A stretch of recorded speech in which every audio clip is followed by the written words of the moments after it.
Welcome to my channel, Papa Joms Vlog mga kapapa. Andito na naman ang iyong papa ngayon sa EDSA. Ito po ay monumento po, terminal po ng monumento mga kapapa. Ayan po, kung nakikita nyo. Kung nakikita nyo, ayan na. Wow! Medyo matraffic na po ang bandang kanan. At yung mga bus po nakaparada, yan po ay mga bus na biyaheng papuntang PTX, Pasay, Mua at Cubao. Lahat po yung na bus na nandito sa monumento ay dadaan po yan doon lahat. Yan po. Kung makikita nyo po yan. Doon po kayo sa unahan sasakay po. Lalakad lang po kayo. Ang iyong lingkod po ay nandito po sa overpass ng monumento po. Nakatayo. Ayun po. At ako'y sasakay. Tambay muna ang iyong papa dito dahil ako'y magpapahinga muna bago ako sasakay ng bus. Ayan po, may train po sa taas kung nakikita nyo yan.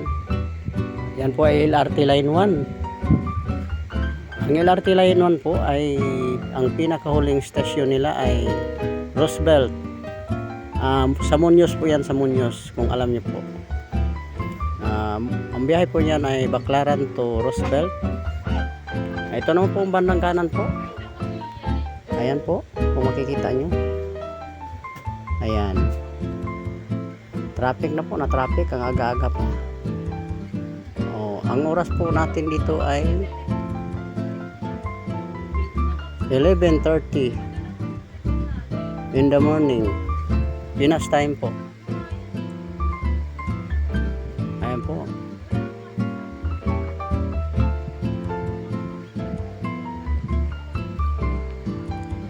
Samahan niyo po ako mga kapapa sa paglakbay na naman uli sa EDSA. Sasakay na po ang yung papa ng bus.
Maraming salamat po sa lahat ng suporta nyo sa aking channel, Papa Joms Vlog. Hanggang dito na lang po tayo mga lalabs. Salamat po sa inyong pagsama at sa pagsama nyo sa akin at paglakbay sa EDSA. Maraming salamat po. Ingat po kayo lagi saan man dako sa mundo. Bye bye you mga lalabs. Bye bye.